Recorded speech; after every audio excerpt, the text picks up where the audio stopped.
What are we farming for? What's worth our work eating? What are we farming for? Hey, my name is Kent Mesplay. I first farmed here at the farm park in 2023. I share the no-till section with Cari, so I have an eighth of an acre, and I'm really grateful for the experience. Before moving back to Colorado, I lived in Southern California. The last place was Encinitas, just north of San Diego. There I had a small garden outside my apartment, and really my specialty has been heirloom tomatoes. I grew a lot of Cherokee purples, for example, and there were some, let's see, there's a German strain, Brandywine. The leaves look a little like potato leaves on that plant. Tomatoes and potatoes are related. So I've enjoyed gardening for my own purposes. I've grown bok choy. I got New Zealand spinach started in the 90s where I had lived in San Diego, and that was like a weed, like ground cover. Once it got going, it really took off. I bought the seeds for that, and I soaked them, and it took quite a few days before they sprouted, and then they took off.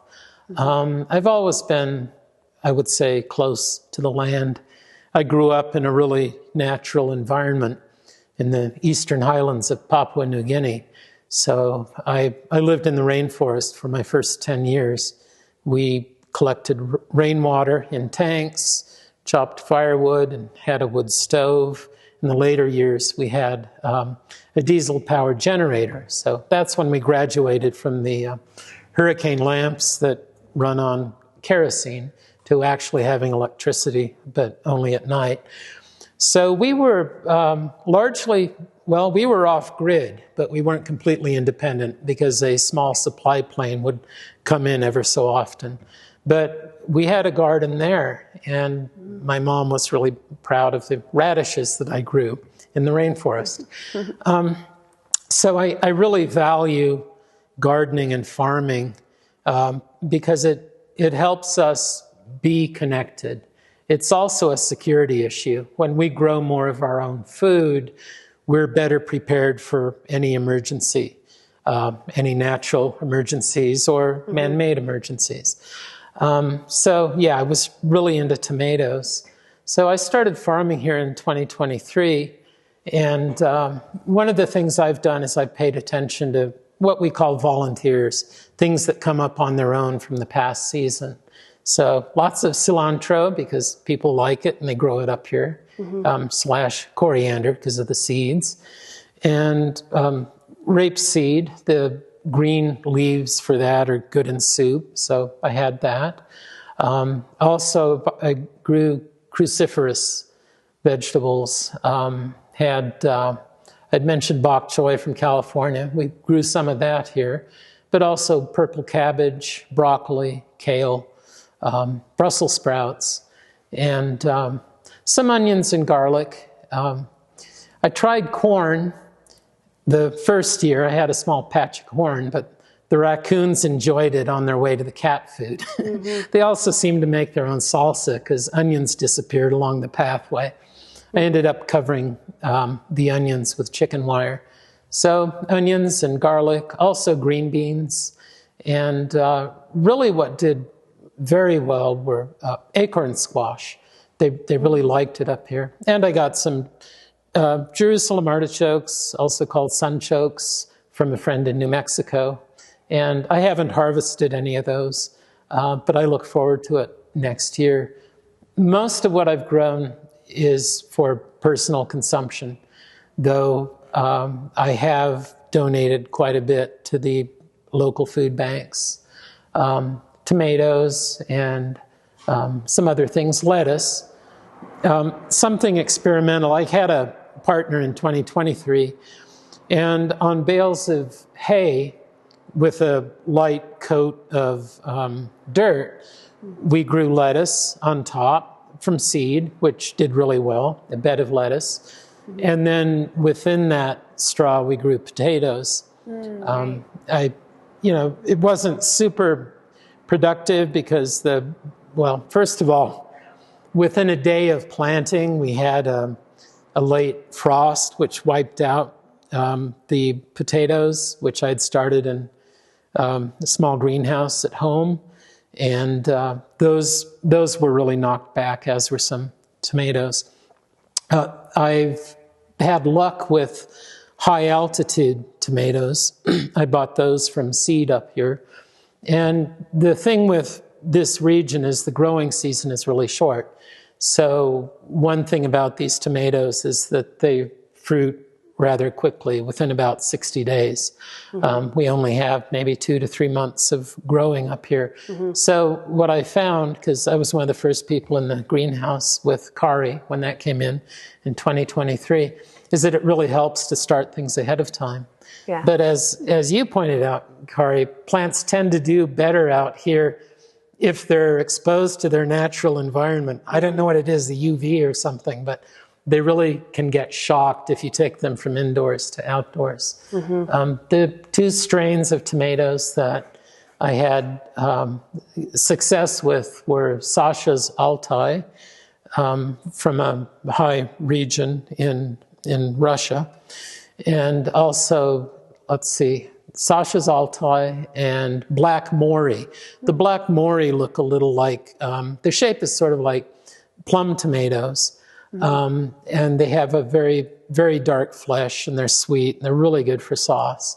The trick to those was, after starting them indoors, we removed most of the leaves and just left a tip and buried most of the stem. And then the stem grew roots. And those plants actually produced even after the frost. I covered that area, surrounded it with bales of hay, and then had a tarp that would let light through. Let's see, it's a landscaping cloth, I think is what it's called. So it would hold some heat in and let some light in. And so I was able to pick tomatoes until, I think, in October, maybe even early November. So anyway, I've had a lot of fun. The thing with no-till is that it isn't just about not disturbing the earthworms. And I have paid attention to where earthworms are, and I've been encouraging them. But it's also about allowing the subsurface microbiome to develop. So you get these networks. People listening might know that the mushrooms that we pick are just the fruiting part of the plant. Mushrooms are supported by a vast network. So their roots are called mycelia. Singular is mycelium. And they're really smart pathways, networks. They're almost like the first neural network. The plants are ancient, and they transport nutrients along these networks. So if you leave ground undisturbed, it's not just a matter of, as I said, earthworms and the good they do, but you get this whole network. And then those nutrients can benefit the plants that we harvest and can increase yields considerably. But you've got to be patient, give it 2 or 3 years at least to get going. The real challenge out here has been the crabgrass, which is invasive. So I've just gradually, with a fork, been removing that, and then being fastidious to remove as many of the runners as possible, because it'll grow back like crazy. And there are still sections with crabgrass. So anyway, the first year was really challenging with light rainfall. And that was a tough way to get started. But things got a little better in 2024. What I'm really proud of are the strawberries that, until my friend had pointed out, grow in straw. So we have a section where strawberries are in straw. They overwinter well. They have large fibrous roots, which really like the straw, with a light layer of dirt for nutrients and whatnot. And those two I discovered that the raccoons liked for dessert. So I ended up putting chicken wire over that.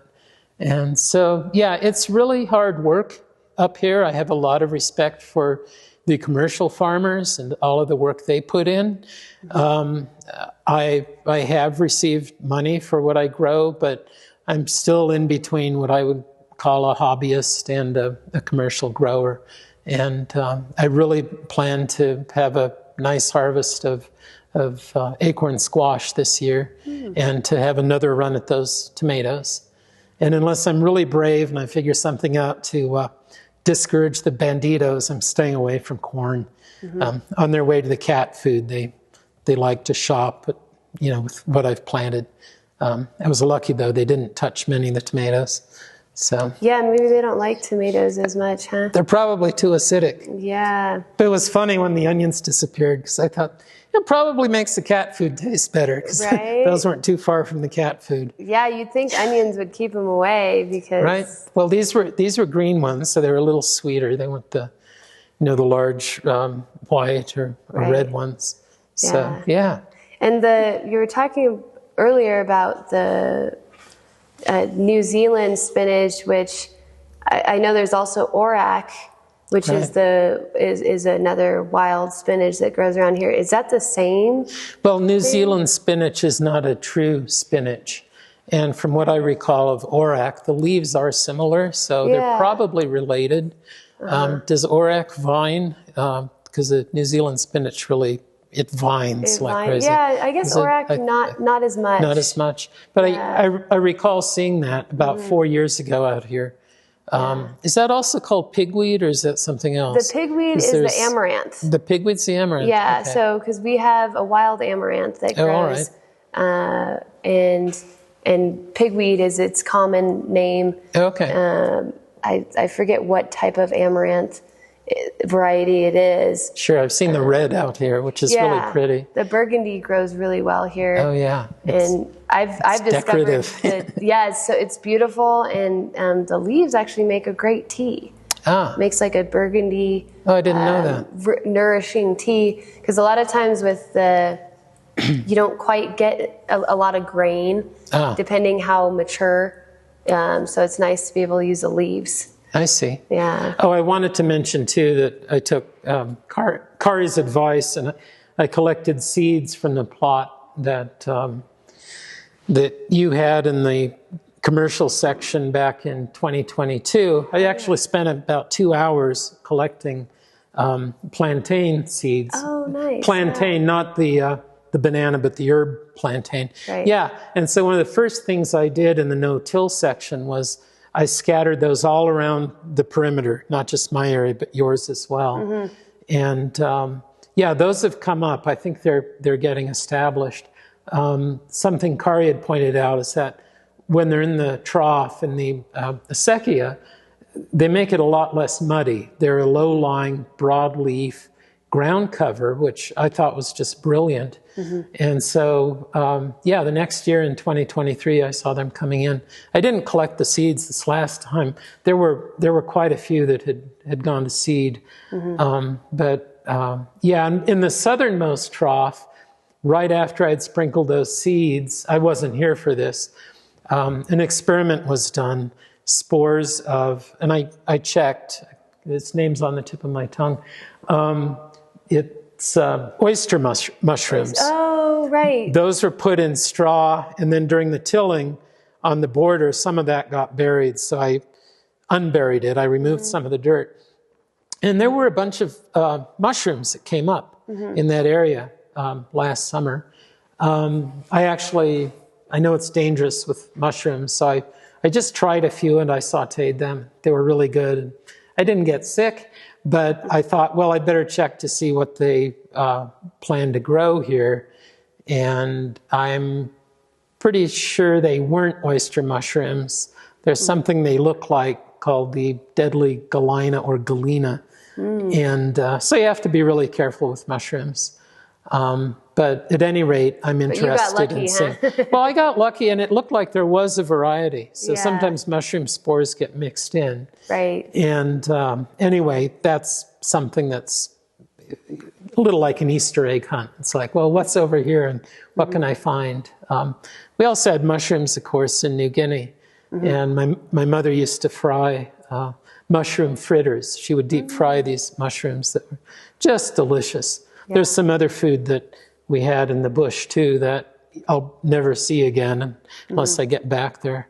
some tree nuts that were just delicious that I don't even know what they're called in the local language. But yeah, so lots of respect for farmers and for the earth.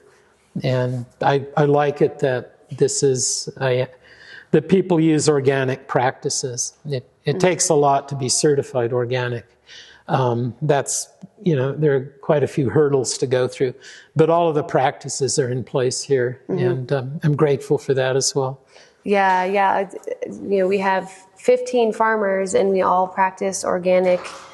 So even though we're, like you're saying, we're not certified, which we may in the future go through that process, we practice all of that and practice regenerative. My plot, your plot, and Sky and Bryn's are the main no-till plots. Okay. But the other regenerative aspect is the cover cropping. And the no-till, since we do the perennial plants that come back, like the strawberries, and a lot of things that reseed themselves, like the cilantro and the volunteer, our method of agriculture really allows for no-till. And because we're at a smaller scale, we're able to do things by hand. We did get a tiller this year, so that we will have a man-powered tiller. Maybe the smaller one might potentially benefit in the crabgrass areas, because it does get a little physically taxing. Oh yeah, the ground can be rock hard too. Yeah, we have kind of, we do have clay and some other barriers, but I think I'm really curious to see how the no-till develops over the years, because it is a slower process, and having perennials like sunchokes and the strawberries, you have to have a little bit more patience. Right. So, yeah. So maybe in 2 or 3 years, because it is partly experimental. Yeah. And we want to show that that there's really something to it. But So I'm glad to be here. Yeah, I guess the last question I was going to ask you, just looking to the future. Currently we have a lot of large-scale agriculture. We have conventional agriculture, which uses a lot of tractors and fertilizers and chemicals, and they're working on a very large scale, huge circles of hundreds of acres of monocropping. So what do you see for the future of small farmers and the community supporting small farming and organic agriculture? What's your vision on that? Well, so many family farms have been destroyed economically and sold and then consolidated into these larger farms. I'd like to believe that the pendulum is going to swing the other way, and that we're going to find more and more people, if not with small farms, at least with more substantial gardens, and maybe municipalities with more farm parks like this one, which I think is wonderful, because here there's the educational aspect to it, with students coming in. There's an area where people can play, so it really is in part a park. And it's good for residents such as myself. I live nearby, just across the river, and I can't afford to be a farmer. So this really gives me an opportunity to scale up from the smaller scale gardening that I had done. One way really to sell this isn't just the nutritional aspect, but the educational aspect, because where you have multiple generations, like grandparents and parents and the kids, they can all interact with plants, and there's a lot of knowledge that can be passed down. So it's very pleasurable, it's healing, and it really is grounding energetically. It's good. In fact, if you can be barefoot, that's even better. I used to garden barefoot. I don't go barefoot here.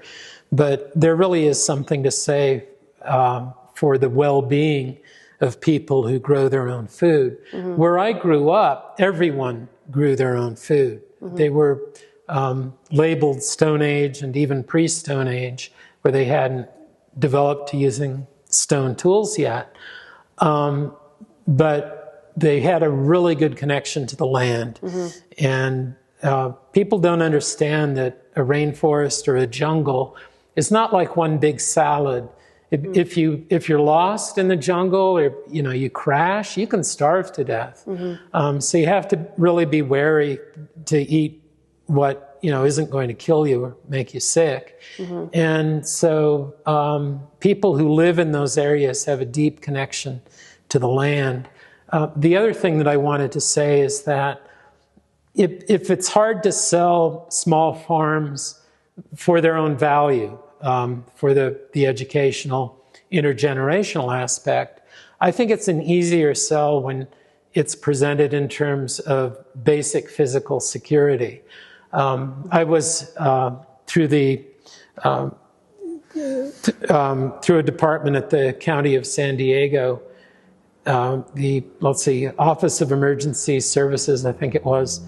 I ran a shelter. I managed a shelter during one of the firestorms, I think back in 2008, because I was trained to do that. But I think in terms of emergency preparedness, and with food prices going up like crazy, there's no good reason whatsoever that we couldn't be growing food just about everywhere. I know that municipalities don't like to see a lot of fruit trees and things along their streets because the fruit drops and it rots and it draws in mice and rats. So they look at it from the angle of the vectors that are going to come in, like rats that are a potential health problem. But in places back to California, there are places where there are fruit trees that are planted that, per I think it's homeowners association rules, people can harvest as a community, not necessarily for sale, but for their own benefit, their own enjoyment.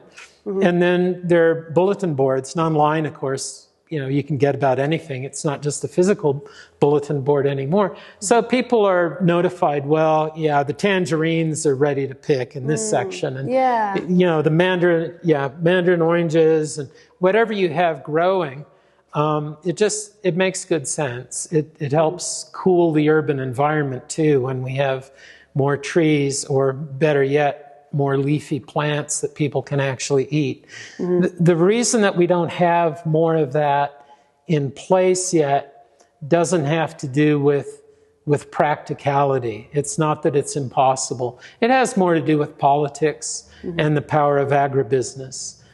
There really are solutions to most of humanity's problems right now. We don't need future tech. We could solve most of humanity's problems right now. The reason we don't have those solutions has to do with lack of political will, or more correctly, political will that is directed against those solutions. For example, like having buildings that are more energy efficient. We don't plan on a longer time scale. It's like flipping things quickly here. But when you have gardens and you have farms that the community maintains and keeps going, then there's a deeper love for the land and a deeper connection. And then you don't have to refrigerate everything and hope that the power doesn't go out and your food doesn't spoil. You just go, outside the door or down the street and pick what you need to eat. And then there's also a raw foods movement. If you heat food to above, I don't know what the magic number is now, 115 degrees Fahrenheit or so, used to be the other one where enzymes start to break down.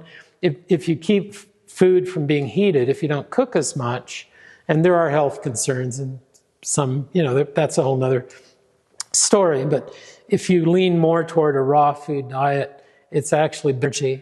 And when we grow more of our own food locally, we don't transport it from other areas. What was his name?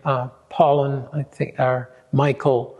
He wrote The Omnivore's Dilemma. And the average food commodity is trucked / shipped at least 150 miles in the United States.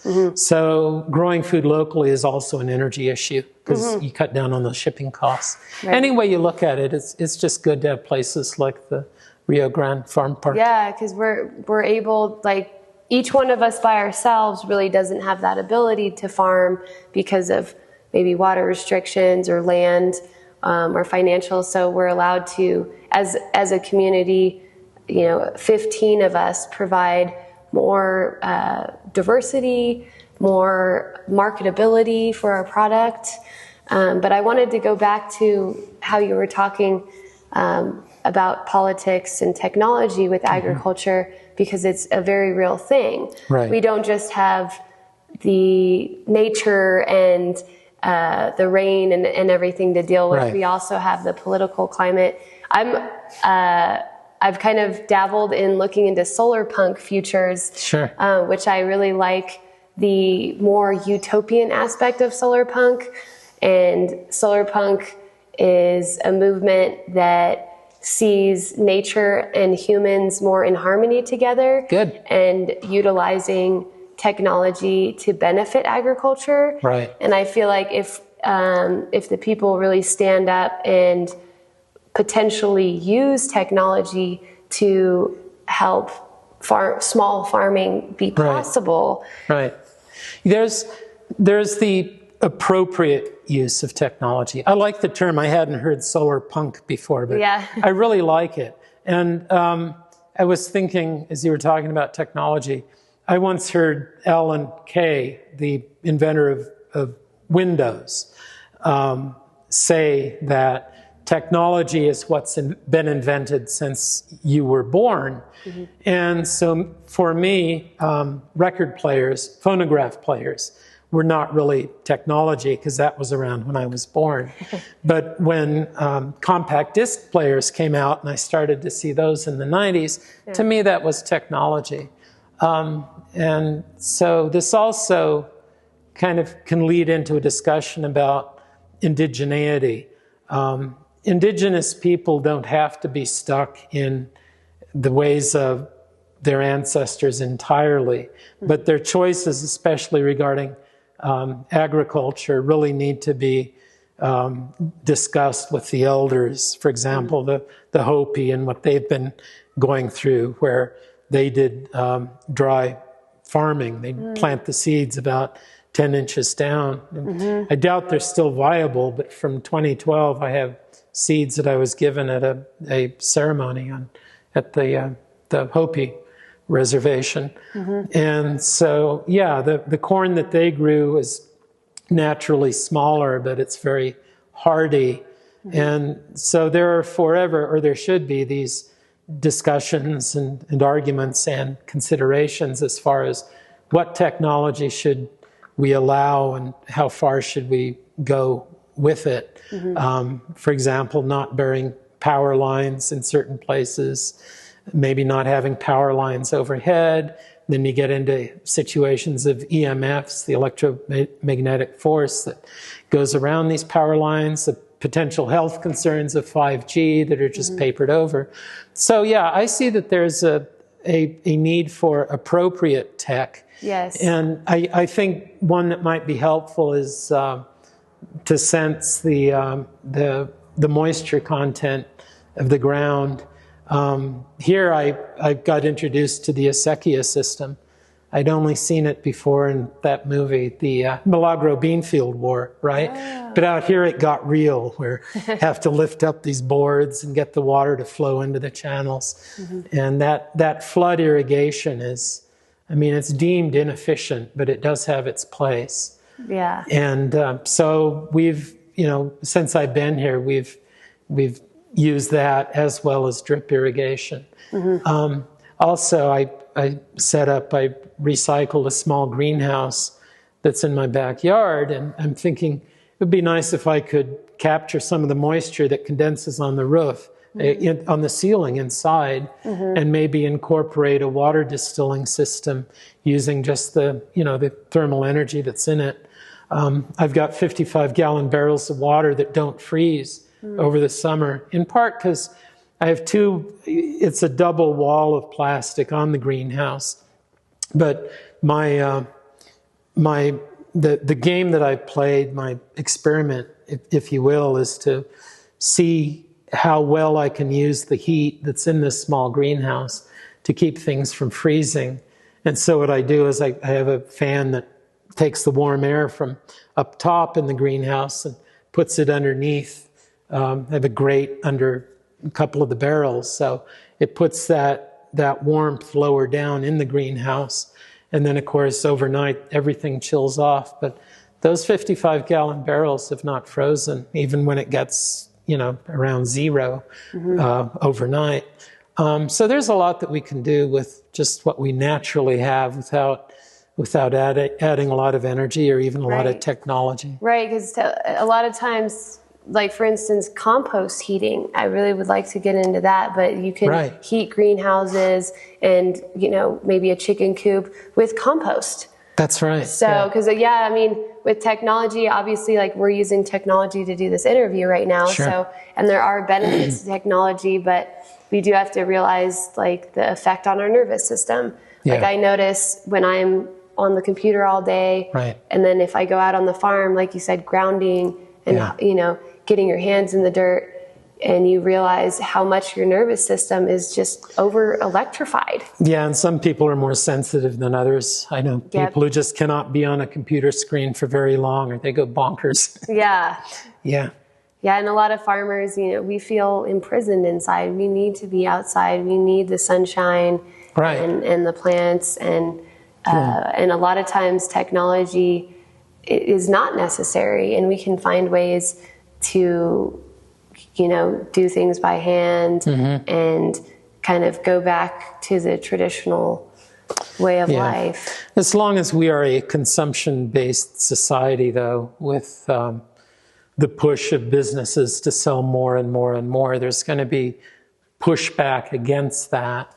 But I think right now, society's really hit a wall. We are at a point where we really need to change our ways. And hopefully people can be educated that they can grow more of their own food.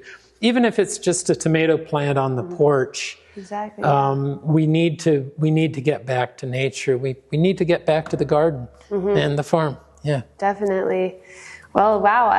I'm really glad we got to have this conversation today. I think we had some really interesting thoughts and visions.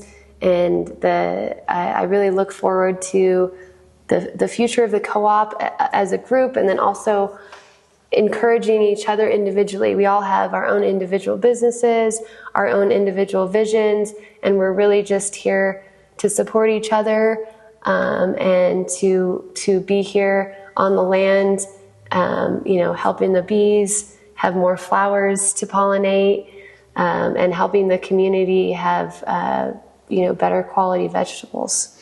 Right, yeah. Oh, the other volunteers, I don't know if I mentioned, are the sunflowers. Oh, right. So I have a lot of fun nurturing those.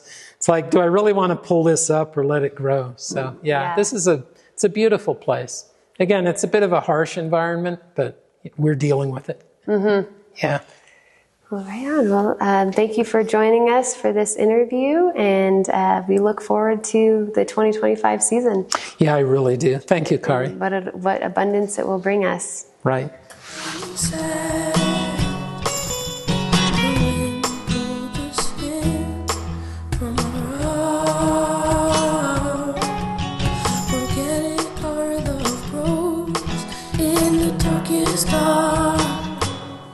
What are we farming for?